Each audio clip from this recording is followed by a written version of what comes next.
अभी की कुछ मॉडर्न गाड़ियों में ये फीचर नहीं मिलता है। तो ये आ जाती है जी हमारी कॉर्नरिंग लाइट और 360 कैमरा जो है वो भी इंस्टॉल किया गया। ये आपको कंफ्यूजन आ रही होगी कि भाई ये क्या चीज़ है। तो अब आती है हमारी गाड़ी की सबसे इंटरेस्टिंग चीज़ और वो है इसकी सीट्स। भाई ये क्या चीज़ इसके ऊपर लगी हुई है, ये जो बना रहता है ना, ये स्पेसिफिक रहता है ट्रेलर्स को। तो इसमें इलेक्ट्रॉनिक 4x4 आता है, तो आपको लगेगा कि भाई ये क्या चीज़ है। आगे की सीट से ज़्यादा इंटरेस्टिंग तो पीछे की सीट्स हैं।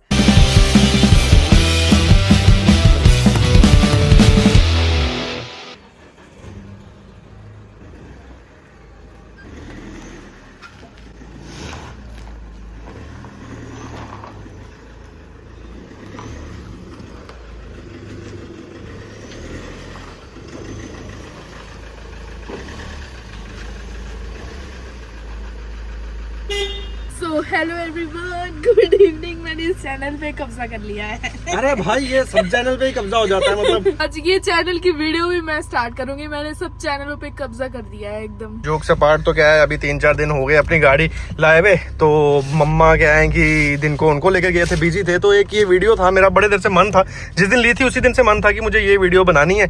तो फिर मैंने कहा चलो अभी ही बना लेते हैं। वैसे थोड़ा सा अंधेरा हो गया है, बट अंधेरा अच्छा है क्योंकि कुछ चीज़ें हमें अंधेरे में ही बतानी थी। ये जो गाड़ी है जो हमने रिसेंटली बाय करी है, इसमें कुछ चीज़ें वैसी हैं जो तो आपको शायद और किसी भी स्कॉर्पियो में, मतलब मैं ऐसा तो नहीं कहूँगा कि इंडिया में किसी स्कॉर्पियो में नहीं होंगी, बट हाँ कुछ इसमें कस्टमाइजेशन है वो काफ़ी डिफरेंट हैं, जो कि आपके लिए इंटरेस्टिंग होने वाली हैं। प्लस जो आज हम नॉर्मली स्कॉर्पियो के फीचर्स जो अभी मैं 3-4 दिन से ड्राइव कर रहा हूँ, जो मुझे अच्छे लगे वो मैं आपको बताऊंगा। क्या कुछ इस गाड़ी की पर्टिकुलरली कंडीशन है जो मैंने बाय करी है, आज मैं आपको ये सारी चीज़ें हम इस वीडियो में बताने वाले हैं। अंधेरा ज़्यादा हो रहा है तो जल्दी जल्दी से जो है लाइट डिम भी हो जाएगी, तो इससे पहले हमें अपनी वीडियो को करना है वाइंड अप। तो सबसे पहले अगर हम बात कर लेते हैं तो ये जो हमारे पास मॉडल है, this is Scorpio S10 4 wheel drive 2017 model. ये जो शेप है ये स्कॉर्पियो की लगभग आई है 2014 मिड के बाद से लेके 2017 तक, एंड 17 के बाद मतलब 18 में जो है स्कॉर्पियो की S11 रेंज जो है वो लाई गई थी। उससे पहले S10 जो है यही टॉप मॉडल था, एंड इसमें 4x4 का ऑप्शन भी रहता था। सबसे पहले अगर हम गाड़ी की फ्रंट लुक की बात करें, बहुत ही खूबसूरत आपको इसमें जो है हेडलाइट का यूनिट मिलता है, जिसमें आपको सिंपली हाई बीम के लिए हेलोजन बल्ब मिलता है, लो बीम के लिए प्रोजेक्टर मिलता है, और सबसे जो मुझे अच्छी लगी तो ये आ जाती है जी हमारी कॉर्नरिंग लाइट। और मतलब बहुत सी मॉडर्न गाड़ियों में भी, आज मेरे पास एक गाड़ी और भी है जो कि इससे काफ़ी ज़्यादा महंगी भी है, उसमें ये फीचर नहीं आता, तो इसलिए मुझे ये कॉर्नरिंग का फीचर जो है पर्टिकुलरली बहुत ज़्यादा अच्छा लगा है। प्लस इसमें ये जो है ये एक DRL भी आती है, बट ये सिर्फ इग्निशन ऑन करने पर नहीं चलती है, आपको इसको ऑन करना पड़ता है तभी ये चलती है। यहाँ पे इंडिकेटर है, नीचे वाली साइड इसमें जो है यहाँ पे फॉग लैंप मिल जाती है आपको। और ये देखिए लाइट जो है वो डिम हो रही है, जिसकी वजह से गाड़ी की जो है ऑटोमेटिकली ये जो है लो बीम है वो ऑन हो जाती है। तो मतलब इसमें ऑटोमेटिक लाइट्स आती हैं, मतलब कि जैसे ही अंधेरा हो रहा है वैसे ही। मुझे नहीं पता था कि इसमें ये फीचर आता है, बट कल परसों जब मैं रात को चला कर आ रहा तो मैंने देखा बिना ऑन किए। मैं आपको अभी अंदर दिखा भी देता हूँ। ये देखो, अगर आप यहाँ पे ये चीज़ देखोगे, ये अभी बिल्कुल पीछे है, ठीक है, यहाँ पे ये ऑन होती है और इस पे ये बंद हो गई है, ठीक है। तो ये चीज़ है इसकी। बाकी मैंने आपको इसका हेड यूनिट का सारा दिखा दिया। तो ये ग्रिल की डिज़ाइन की बात कर दें तो ये जो है महिंद्रा के पुराने लोगों के साथ ही आती है, क्योंकि महिंद्रा ने अपना लोगो 2023 में अपडेट करा है, और तब तक यही आता था। तो अब मैं आपको यहाँ पे ये चीज़ भी बताता हूँ, जैसे ना S10 का जो ग्रिल का डिज़ाइन है वो अलग है, S11 का जो ग्रिल का है वो अलग है, और अभी की जो क्लासिक आती है उसका ग्रिल का डिज़ाइन भी अलग है, तो ये भी डिफ्रेंशिएट होता है। एंड वन मोर थिंग, इसमें जो है आपको फंक्शनल हुड स्कूप मिलता है। मैं वो भी आपको दिखा देता हूँ कि फंक्शनल कैसे है वो, ठीक है। बाद में क्या है कि जो चीज़ स्किप हो जाए वो स्किप हो जाती है। चलो मैं एक बार दिखाता हूँ आपको। फंक्शनल हुड स्कूप के साथ साथ आपको एक और चीज़ भी हम दिखा देते हैं कि भाई इसमें जो है बॉनेट शॉकर्स भी मिलते हैं, ठीक है। और ये भी एक अच्छा फीचर है, हालांकि इसके अभी पर्टिकुलरली थोड़े से ख़राब हो रखे हैं, बट ये भी एक अच्छा फीचर है। अभी की कुछ मॉडर्न गाड़ियों में ये फीचर नहीं मिलता है। और ये देखो फंक्शनल हुड स्कूप है, क्योंकि इसका जो इंटरकूलर है ये यहाँ पे ऊपर दिया गया है। अदरवाइज जो अब वाली क्लासिक आ रही है उसका इंटरकूलर जो है वो यहाँ पे आगे पे दिया गया है, और उसका जो हुड स्कूप है वो सिर्फ मतलब दिखावे का ही है, लुक्स के पॉइंट से ही है, फंक्शनल नहीं है। बट इस वाली में जो है हुड स्कूप आता है फंक्शनल। ये यहाँ पे आप इंटरकूलर देख सकते हो, तो ये एक चीज़ भी इंपॉर्टेंट थी आपको बताने वाली। DRL काफ़ी ज़्यादा प्यारी लगती है इसकी ये वाली। उसके बाद हम आ जाते हैं गाड़ी के साइड प्रोफाइल पे। अगर स्कॉर्पियो का लुक्स का तो सारे फैन है ही हैं, उसमें तो मुझे कुछ कहना नहीं है, और जो इसका ब्लैक कलर है मुझे उस पर भी कुछ नहीं कहना है। यहाँ पे आपको M-Hawk जो इसका इंजन टाइप है उसकी एक बैजिंग मिल जाती है, प्लस ऑरेंज कलर का इंडिकेटर है। अभी वाली में ये जो है मतलब आपको ट्रांसपेरेंट मिलता है। और उसके बाद जो एलॉय के डिज़ाइन की हम बात कर लें तो अब यहाँ पे मतलब कुछ चीज़ें जो हैं वो मेरे ओपिनियन के ऊपर ही हैं। जैसे ये जो S10 के एलॉय का डिज़ाइन है ये मुझे सबसे अच्छा लगता है अभी तक की स्कॉर्पियो की सारी सीरीज़ में। जो S11 का एलॉय है ना, उसमें कोई डिज़ाइन नहीं है, कोई कटिंग नहीं है, वो बड़ा एक सिंपल बेसिक सा अलॉय है। और जो अभी वाली S11 क्लासिक आती है उसमें अलॉय को डुअल टोन कर दिया गया है, बट डिज़ाइन वही पुरानी S11 वाला ही है। बट यहाँ पे आप S10 में देखें तो इसमें काफ़ी सारे एलिमेंट्स हैं, जैसे देखिए यहाँ पे ये कटआउट बनाया गया है, थोड़ा सा यहाँ पे बीच में कटआउट दिया गया है। तो मतलब ये चीज़ मुझे ये वाला डिज़ाइन सबसे अच्छा लगता है। और ये जो है ये 17 इंच का अलॉय आता है। बाकी टायर्स इसमें अपग्रेड किए गए हैं, 1.5 लाख गाड़ी चल चुकी है, तो 7 वाले टायर तो ऑब्वियसली नहीं है, इसलिए हम उन पर बात नहीं करेंगे। और ये कुछ साइड प्रोफाइल है, मिरर जो है इसमें हमारी गाड़ी में 360 कैमरा जो है वो भी इंस्टॉल किया गया था। अभी के लिए वो फंक्शनल नहीं है, बट हाँ यहाँ पे ये जो है 360 कैमरा की है। प्लस इसमें इंडिकेटर वगैरह मिरर में कुछ नहीं आते, और ये ऑटो फोल्डिंग फीचर के साथ नहीं आते हैं, इसे ऐसे ही फोल्ड करना पड़ता है और ऐसे खोलना पड़ता है। ऊपर की साइड हम बात कर लें तो स्कॉर्पियो में आपको मिलती है फंक्शनल रूफ रेल। वैसे तो ये क्या है कि लुक्स के पॉइंट से बहुत ही ज़्यादा प्यारी लगती हैं, बट स्कॉर्पियो की चीज़ें सिर्फ लुक्स के पॉइंट से नहीं है, वो प्रैक्टिकलिटी पे भी बेस्ड है। तो इस पर अगर आपको कुछ कैरियर माउंट करना है, अपना रूफ टॉप टेंट माउंट करना है, तो आप सीधी क्रॉस बार्स लगा के इस पर माउंट कर सकते हैं, कोई दिक्कत वाली बात नहीं है। उसके बाद हम आ जाते हैं गाड़ी के पीछे वाली साइड। ठीक है, तो पीछे वाली साइड आपको क्या क्या देखने को मिलता है, अब हम उस पर बात करेंगे। Defogger, wiper and wiper washer भी। ठीक है, ये यहाँ से आपको दिख रहा है अगर वाइपर वॉशर। अगर हम इस गाड़ी की टेल लाइट्स पे बात करें, महिंद्रा ने जैसे जैसे स्कॉर्पियो की जनरेशन चेंज करी है तो टेल लाइट्स के डिज़ाइन में कोई चेंज नहीं करा। बट हाँ, जैसे इसका जो है इसका आउटर कवरिंग जो है ये ट्रांसपेरेंट है, और अंदर वाली साइड आपको ये डी शेप जो है रिंग्स दी गई हैं। ठीक है, और यहाँ पे स्कॉर्पियो की बैजिंग मिलती है। क्लासिक में ये पूरे का पूरा रेड कर दिया गया है। और पर्टिकुलरली मैं बताऊँ तो ये वाला डिज़ाइन, अब ऐसा नहीं है कि यार मैंने ये गाड़ी ली है तो ही मैं बोल रहा हूँ कि इसकी ये चीज़ अच्छी लगती है, ये चीज़ मुझे इसका अलॉय अच्छा लग रहा है। नहीं, आप अपना ओपिनियन भी दे सकते हैं कि जो अभी वाली क्लासिक की हेडलाइट टेल लाइट्स आती हैं उससे आपको ये वाली टेल लाइट बेटर लग रही है कि नहीं लग रही। ठीक है, और उसके बाद जो क्लासिक में अभी सबसे मुझे बेकार जो ऐसे मतलब उसकी लुक्स को ख़राब करने वाली चीज़ लगती है, वो लगती है उसकी रेड कलर के पिलर्स। हालांकि वो लाइटिंग वाले नहीं हैं, उनमें लाइट्स नहीं आती हैं, बट वो रेड कलर के रहते हैं, तो वो भी मुझे अच्छे नहीं लगते। आप इस वाले पिलर को देखो ना, मतलब ये वाला जो है डिज़ाइन ये सिर्फ टॉप मॉडल में ही आता था। अगर आप इसका कोई बेस मॉडल या दूसरा टॉप नहीं लेते थे तो वो सिर्फ एक प्लेन सी वो आती थी, इस तरह का ही ऐसे बाहर निकला हुआ थोड़ा सा मैट फिनिश के साथ, इस तरह का कट्स वाला नहीं आता था। बट ये वाला बहुत प्यारा लगता है। यहाँ पे महिंद्रा की बैजिंग आ गई, स्कॉर्पियो S10 आ गई, ये इंटेली हाइब्रिड की बैजिंग आती है। ये मतलब फ्यूल इकोनॉमी जो है बढ़ाने के लिए कोई फीचर महिंद्रा ने दिया था। इसमें ऑटो स्टार्ट स्टॉप भी आता है, और कुछ 2 चीज़ें और हैं, वो मेरे को टेक्निकली उन पर उतना मेरे को नहीं नॉलेज, तो मैं आपको कुछ गलत गाइड नहीं करूँगा। एंड सबसे मेन जो हमारी गाड़ी को स्पेशल बनाती है चीज़,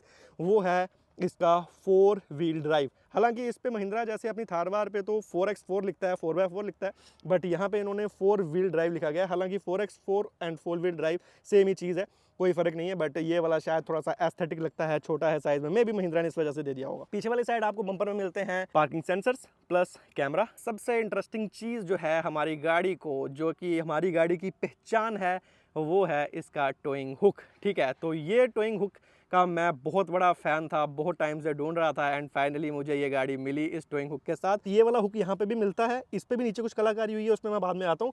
बट इस हुक के साथ साथ 4x4 को ये वाला जो है, ये जो इस तरह का इसको पिंटल हुक कहते हैं, ये जो बना रहता है ना, ये स्पेसिफिक रहता है ट्रेलर्स को। अदरवाइज नॉर्मल कंडीशंस में यहाँ से आपका वो बाहर निकलने का भी रिस्क रहेगा अगर आपने टो स्ट्रैप डाला है। बट कोई भी आपको ट्रेलर खींचना है तो उसमें इस तरह का पर्टिकुलर हुक जो है हेल्प करता है। बट हम इससे कोई भी काम कर सकते हैं, ऐसी कोई दिक्कत वाली बात नहीं है। प्लस अभी आपको यहाँ पे दिख रही होंगी ये चीज़ें, तो ये आपको कंफ्यूजन आ रही होगी कि भाई ये क्या चीज़ है। तो बेसिकली ये एक साइकिल स्टैंड के लिए माउंटिंग बनाई गई है, जिन भैया से मैंने गाड़ी ली थी। हालांकि अभी वो स्टैंड हमारे पास नहीं है, बट इन फ्यूचर मैं वो स्टैंड उनसे लेकर आऊँगा और आपको अपनी गाड़ी पे साइकिल रख के भी दिखाऊंगा। फिलहाल हमारी एक टेल लाइट जो है वो टूटी हुई है, और नीचे की जो इसकी रिंग है ये जल भी नहीं रही है, और नीचे में इसमें पानी भी भरा हुआ है। तो चलिए, फिलहाल तो ये हो गया हमारी गाड़ी का सारा एक्सटीरियर। अब चलेंगे गाड़ी के इंटीरियर की तरफ। गाड़ी की सबसे इंटरेस्टिंग चीज़ें हैं वो है इसके इंटीरियर्स में।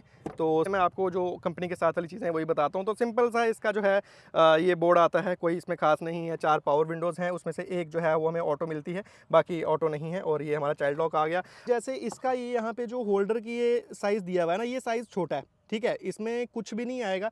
तो ऑब्वियसली आप यहाँ पेपर वगैरह या कपड़ा वगैरह डालोगे तो महिंद्रा ने ये यहाँ पे दिया हुआ है ताकि आप इसमें अपना पेपर डाल दो और वो पेपर अंदर की तरफ गिरे ना। ठीक है, तो ये है कि अगर इसका साइज़ छोटा है तो उन्होंने ये रोप देके उसको कवर करने की कोशिश की है। तो अब आती है हमारी गाड़ी की सबसे इंटरेस्टिंग चीज़, और वो है इसकी सीट्स। तो ये जो सीट्स हैं ये महिंद्रा स्कॉर्पियो की नहीं है, क्योंकि महिंद्रा की जो स्कॉर्पियो आती है उसमें आपको इलेक्ट्रॉनिक सीट नहीं मिलने वाली है विद मेमोरी सेटअप के साथ। तो ये बेसिकली इसमें आफ्टर मार्केट सीट्स डाली गई गई हैं एंड ये डाली गई हैं स्कोडा सुपर्ब की सीट्स। बहुत ही ज़्यादा कंफर्टेबल सीट्स हैं। मुझे नहीं पता कि स्कॉर्पियो की स्टॉक सीट्स का फील कैसा है, क्योंकि मैं तो इन्हीं सीट्स का फील ले रहा हूँ।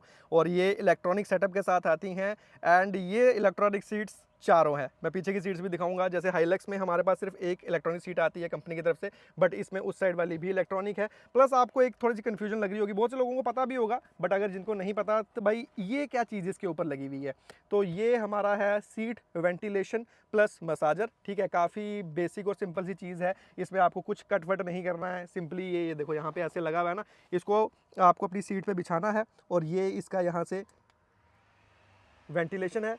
ठीक है, यहाँ से हवा आनी शुरू हो गई है। ठीक है, मैं माइक से आपको आवाज़ सुनाई दे रहा हूँ। Plus this one is massager.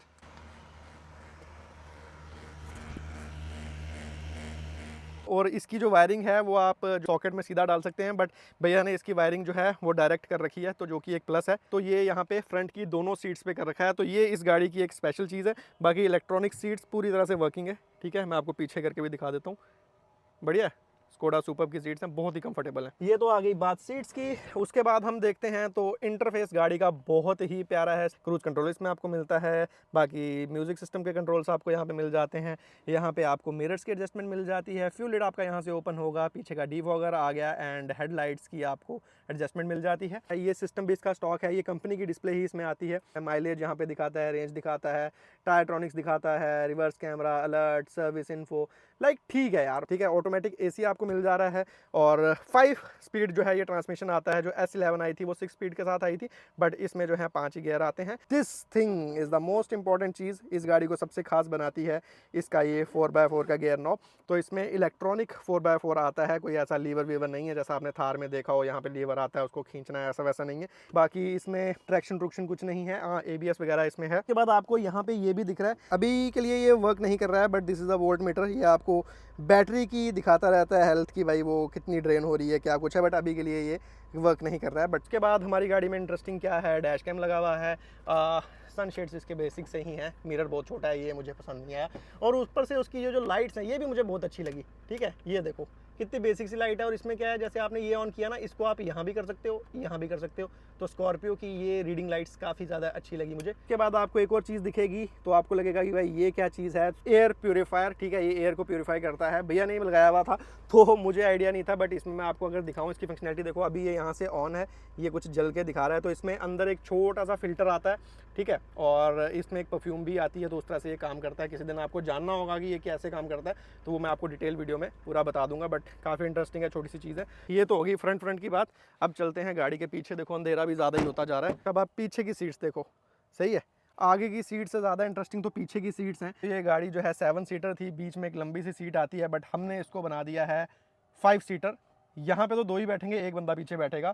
और ये सीट्स भी स्कोडा सुपर्ब की हैं एंड बहुत ही कंफर्टेबल हैं, इलेक्ट्रॉनिक भी हैं। प्लस ये जो इसमें आर्म रेस्ट बनाई गई है, हालांकि हर एक चीज़ पे R&D खुद ही की गई है, बट काफ़ी डिटेल में की गई है। जैसे अब आप देखोगे कि ये जो आर्म रेस्ट है ये कहाँ पे लगा दी इन्होंने, आपको लगेगा कोई ड्रिल किया है, नहीं भाई।